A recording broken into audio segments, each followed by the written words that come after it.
In the ongoing regular session of the United Nations Human Rights Council or UNHRC in Geneva, Switzerland, the National Council of Churches in the Philippines or NCCP reports that alleged human rights violations continue in the conduct of the government's war on drugs.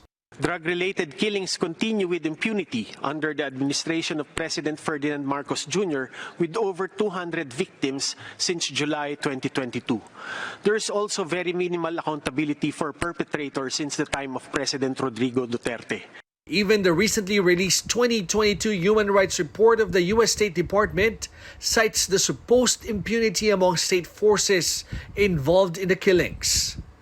The report says there were only 3 convictions in cases involving policemen since the war on drugs began during the time of former President Rodrigo Duterte. For Senator Bato de la Rosa, who was the poster boy for the war on drugs during Duterte's term, the U.S. State Department must present concrete evidence in its report. Bigay sila ng eksaktong datos, hindi yung puro lang yaw-yaw, puro lang salita.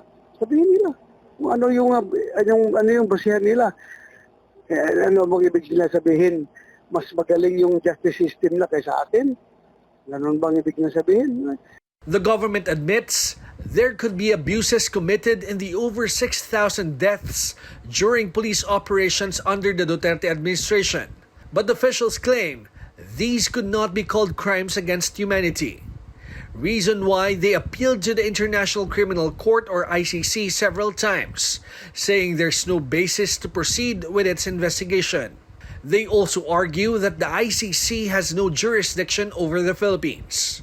It seems that no matter how much information or data we give the ICC, we feel that they're bent really on concluding in their conclusion that what we're doing here is not enough. We shifted our strategy. We focused on the legal errors committed by the pretrial chamber. And most notable of these errors is the fact that they exercise jurisdiction at a time when we are no longer a member of the Rome Statute or the ICC. Human rights workers continue to call on the United Nations to ask the Philippine government to cooperate with the ICC to ensure that culprits will be held accountable and justice will be served to the victims of human rights violations under the bloody war on drugs. Gerg Cahiles, CNN Philippines.